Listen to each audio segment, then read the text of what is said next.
Good midday, good midday to you, one and all.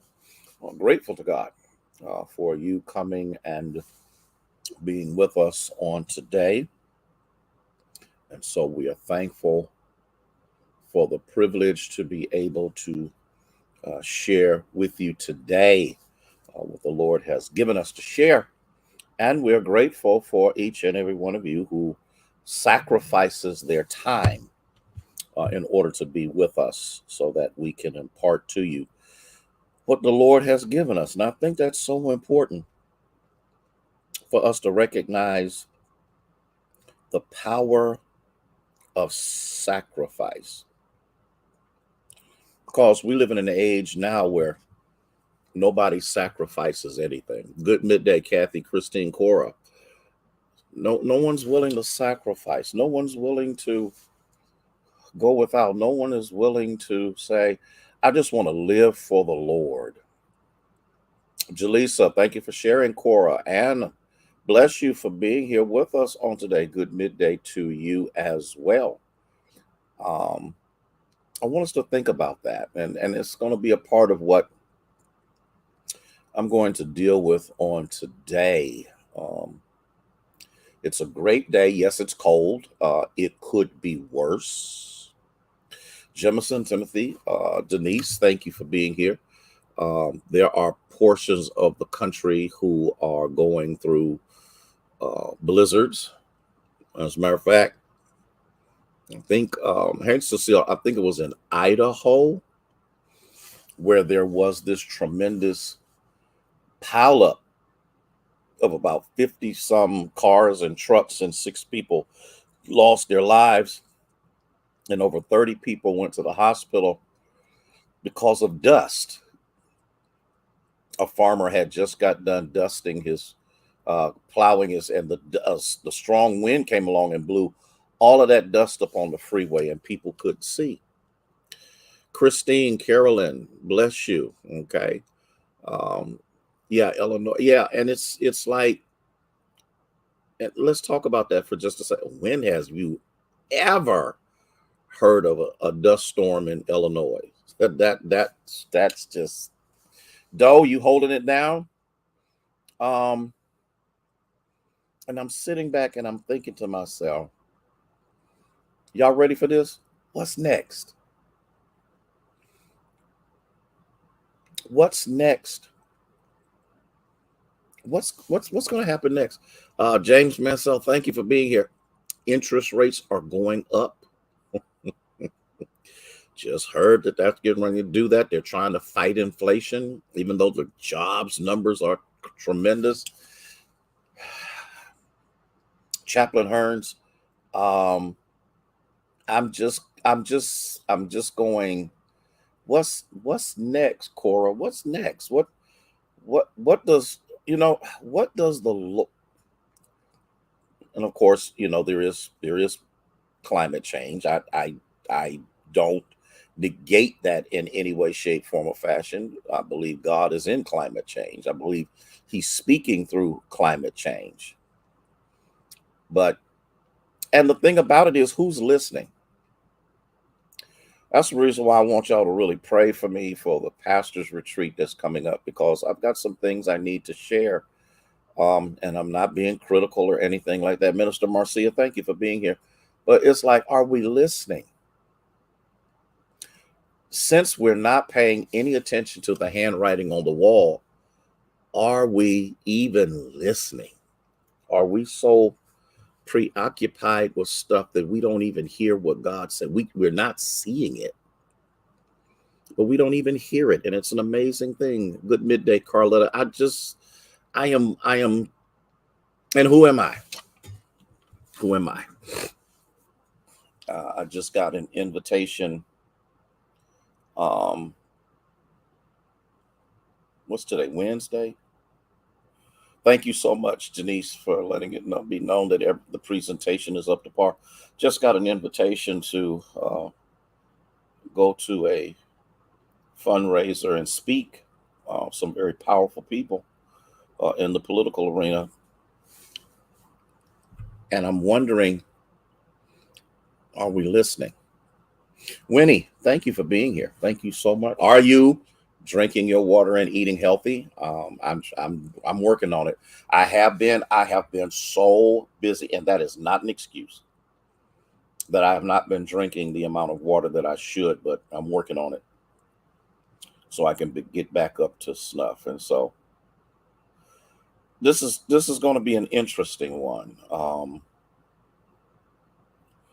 because I'm a little bewildered. I'm a little. I saw something on Morning Joe that I thought was interesting. That finally the country music industry is going to rise up, hopefully and prayerfully, against the gun lobbyists. Ida, bless you for being here. Finally, there's a checking of the evangelical movement as to how can you believe in God and yet still believe in assault rifles that's slaughtering children now. What has to happen for us to know what God is saying? That's the reason why I made a statement. Ethel, bless you, dear. That's the reason why I made the statement Sunday that what does it take? What has to happen?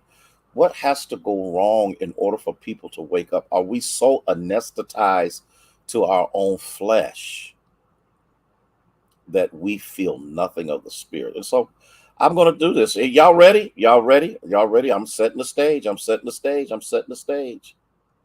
I got a question, and this is a totally different intro than what I've used before, but this is what the Lord laid in my spirit. What's the real reason you came to Christ? what is what is the real reason you came to Christ? Bishop Moore, my friend, bless you for being here. One church, two locations, working it, man. I'm proud of you. Thank you so much for what the Lord is doing and how you're expanding the kingdom of God through your ministry. Minister Faye Lynn, thank you for being here. What is the real motive behind? I appreciate the honesty, you coming to Christ. Now, you have to understand the reason I'm dealing with this, because I'm in Matthew chapter 19, is because there is this misnomer. And you can go back even into the book of Job and you can see it exemplified. Hey, Debbie, how are you? You can see it exemplified even more in the fact that when Job lost all that he had, his health, his family, all of that, and then his friends showed up, and then when they showed up, they attacked him. They said that it's impossible. Vernice, bless you for being here. It's impossible for somebody to be right with God and go through what you're going through. There's some kind of sin that you have done. There's some kind of unbeknownst to us, because the problem with the friends are they're looking at it on the periphery. They have no clue or any idea what God is actually doing, or if God is actually doing anything, or is this some punishment for what he has done? So it had been taught in the rabbinical studies that one who walks with God is also rich in God. And as I look at Christendom today, and I look at it, I'm kind of wondering, are some people like Peter in this chapter? And the reason I ask this question, we have the prosperity movement that was very, very strong and popular at one period of time. This is when the charismatic movement really began to move forward. It was teaching and preaching all of these things about prosperity, and God was the God of that. And please don't take me out of context, Laverne. Listen. Hey, Linda, how are you? God will prosper you. God will give you revenue and resources. But would God give you $1 million and you really can't manage 25,000 a year? Sharon, how you be? Good to have you here. I want to throw these questions out here, because why would God entrust you with large quantities of riches and you're really not able to manage where you're at. Elder Clay, bless you for being here, my friend.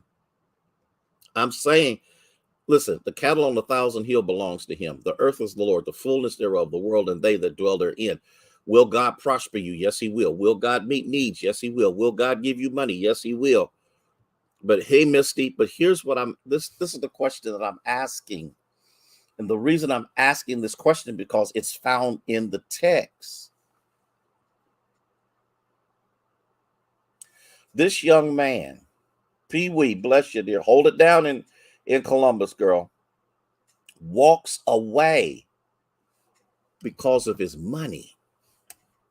He knew something was missing. He knew something was absent. He knew there was a void in his life. And when Jesus confronts the void, he walks away. And so in the midst of him walking away, Jesus says something in verse 23. Are y'all still here? Because this is deep. This is deep. Then Jesus said to his disciples, surely I say to you, it's hard for a rich man to enter into the kingdom of God, in kingdom of heaven. And again, I say to you, it's easier for a camel to go through the eye of a needle than for a rich man to enter into the kingdom. He has addressed something that many of us pay absolutely no attention to in this text. I'm just trying to see if you're here. I'm just trying to see if you're here, if you're really listening to what I'm saying. And again, Minister Faye, why would God give you 6 figures? And we are yet still not doing what God has asked us to do. We're still not faithful in what we said. We promise God, we make promises to God of what we're going to do, but then other things become an even greater priority, because this is a powerful text if you really look at it, because it challenges us. And the question I have for you, can riches become a hindrance? Think about this. Think about this, Winnie. Think about this. This whole nation is driven by money. Everything is commerce, whatever the case, medical, pharmaceutical, all of these are driven by. I want you to think about this for just a second. There used to be a time when you had to go to the hospital, Sister Thomas, how are you? You would be in there for about a week. They keep you in there for about 2 days. Why? Because they got to deal with insurance and they need to get paid. I have psoriasis, so I take Humira, which is getting ready to come off the market. So I don't know what's going to happen after that. Mary, how are you? And one cartridge with a small injection that I take twice a month is $6,000.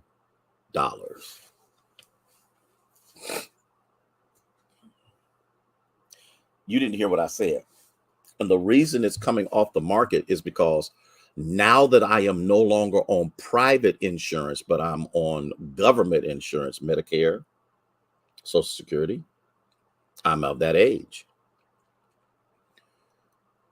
The thing that's so amazing is, as long as you are on private insurance, they would have paid for that because there's a kickback from the pharmaceutical company that goes to the insurance company.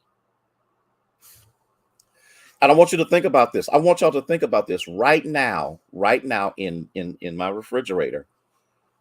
I have 6 injections at that cost. And the only reason I was able to do what I was able to do is because there was another company that helped me with the cost to bring it within reason. Other than that, I wouldn't look like I look right now. Okay. When you have psoriasis, what is that? That's when the skin overproduces. And so what happens is you become scaly. Now you see it on TV when they talk about Talks and all of these other things, and they talk about all of the stuff that happens, and the itching. I never had the itching. I never had any of that. But what would happen is they call it plaque psoriasis. The skin would multiply so fast that it became rigid. And it is God. It's nobody but God. Because everywhere I went, I made too much money. Everywhere I went, whatever I did, there was nobody. And there was one company that took me because I was just below the threshold. And I'm not talking about my wife's income. I'm talking about mine's. I was just about at the end of my rope. I said, okay, I've resolved myself that I'm going to have to live without it. And all of a sudden that door opened for me. And God knows I walked through it. I want you to think about the fact that there's a needle that costs that much, but it doesn't cost that much to make because it's not even made here.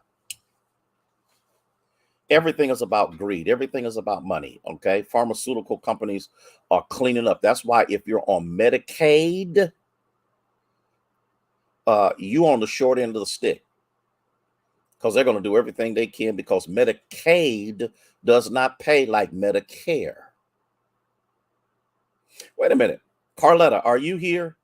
Are you on? I thought I saw you, Carletta. I want to see if you can verify that I'm telling the truth about that because many of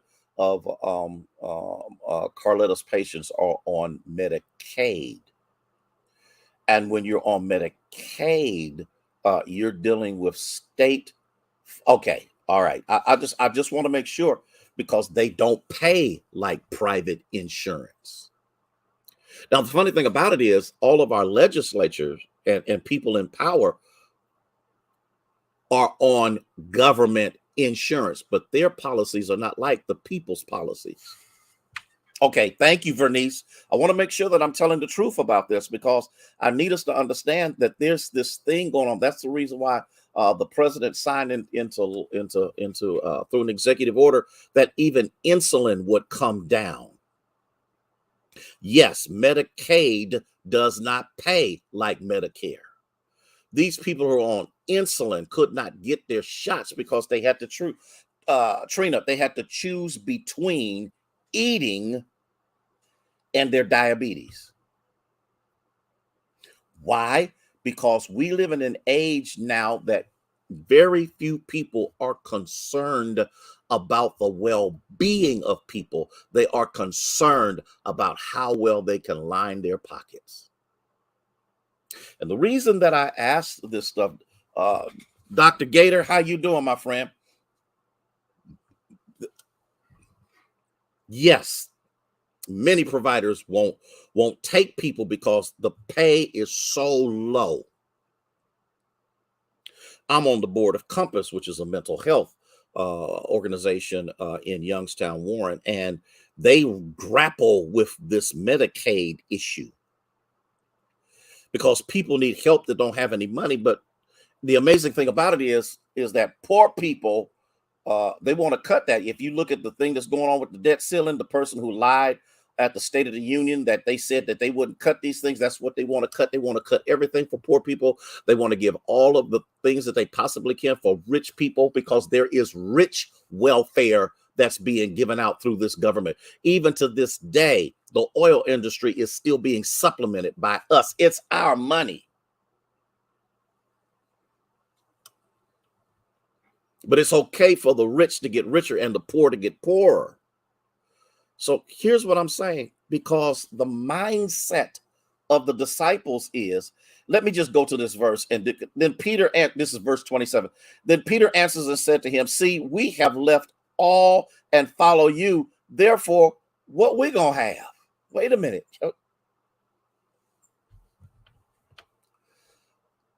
I wish I had somebody that caught this, because in their minds, following Jesus had a payday connected to it. Y'all can't handle what I'm teaching today. Y'all can't, because when this rich young ruler walked away because he had a lot of money, because in the minds of the disciples, if there's anybody that could get into the kingdom, it would be this rich young man. That's right. They know how to play the system. They have the attorneys. They know what to pay. They know how to do what they need to do. And so here's what I'm trying to get us to see. What was your real motive for getting saved? Back in the day when the prosperity movement was going on, people was getting saved because they wanted money. And I always said this, why is it that the prosperity preachers can't go to the hood? Can't go to those places where the disenfranchised are, can't go to those places where there isn't anything, where there isn't any money reaching into anything, and preach that gospel and see how well it works.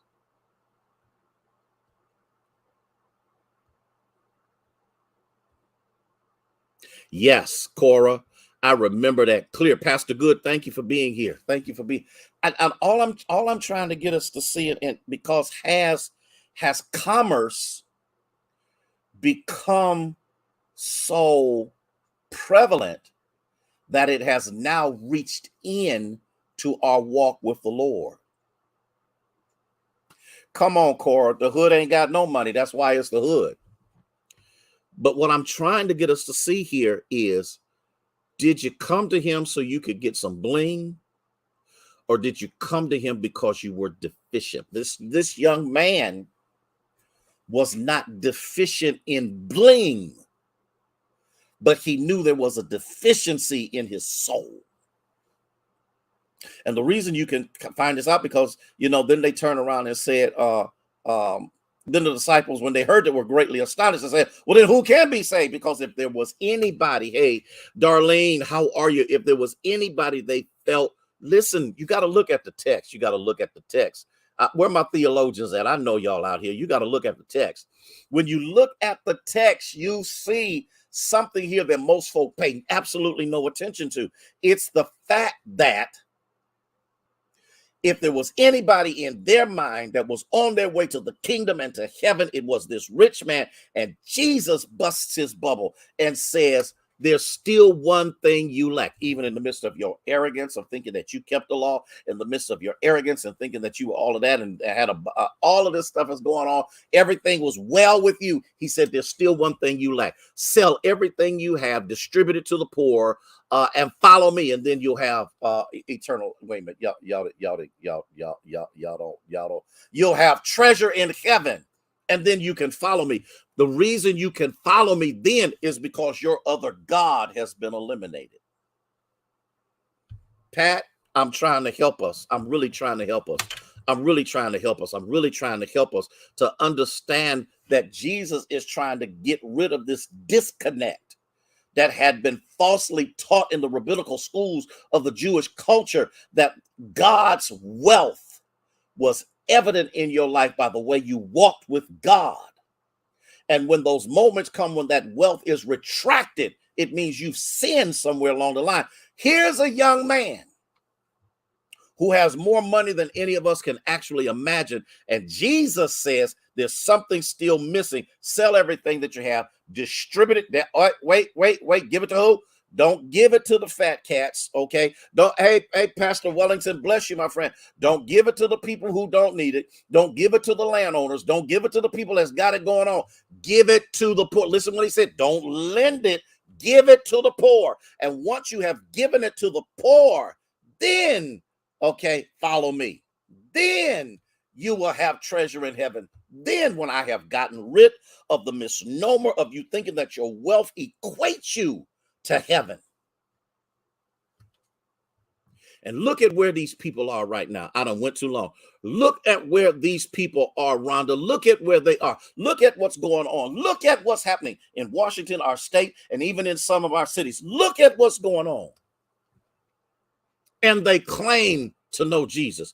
They claim to be walking with him. They claim to be Christians, but poor people are not on their agenda. And what they fail to understand and what they fail to recognize is Jesus has always been on the side of the disenfranchised. He has always been on the side of the poor. And that's the reason why he tells this young man, sell everything you have, distribute it to the poor, and then you'll have riches in heaven, and then you can follow me.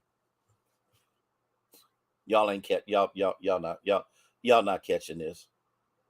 And so now we have because this thing has entered into the church, or into quote unquote what is supposed to be Christendom, that the only people you're supposed to look out for are the rich, and the heck with the poor. Forget, oh, I got to go. I'm going to pick up the rest of this tomorrow. But I want us to see, like, and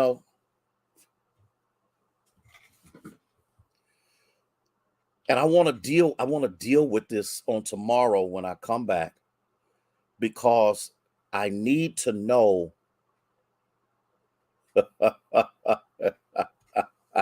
No, Dr. Gator, he couldn't handle it, because to take everything that he had and give it away was an indicator that he was not right with God. So I gotta go. Listen, I pray that you were blessed today. I pray that the Lord opened your eyes like Jesus opened the eyes of the disciples, so that you could see actually what's going on, so you can see the hypocrisy that's going on in Washington and in our state. You can see the people who are lying on God by making sure that poor people stay even poorer under the auspices of Christianity. And I said something Sunday, and I'm gonna put my foot on it, because it needs to be recognized, and it needs to be understood. If I were not born into a Christian family, would I be a Christian? Would I sway toward the Nation of Islam, or Muslims, or whatever the case may be? Would I really want to be a Christian when I look at the level of hypocrisy that has risen up in our nation under the God? These are the ancestors of the castrators and the slave owners and the people who subjugated us to their will. These are the same people, and they claim to be Christians.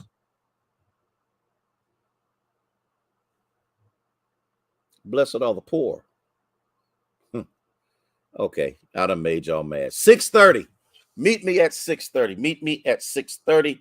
Virtually meet me at 6:30. Put it in the chat. Meet me at 6:30 if y'all don't mind. Meet me at 6:30. And we're going to have our mid-week worship. May God bless you. May he keep you, is our prayer.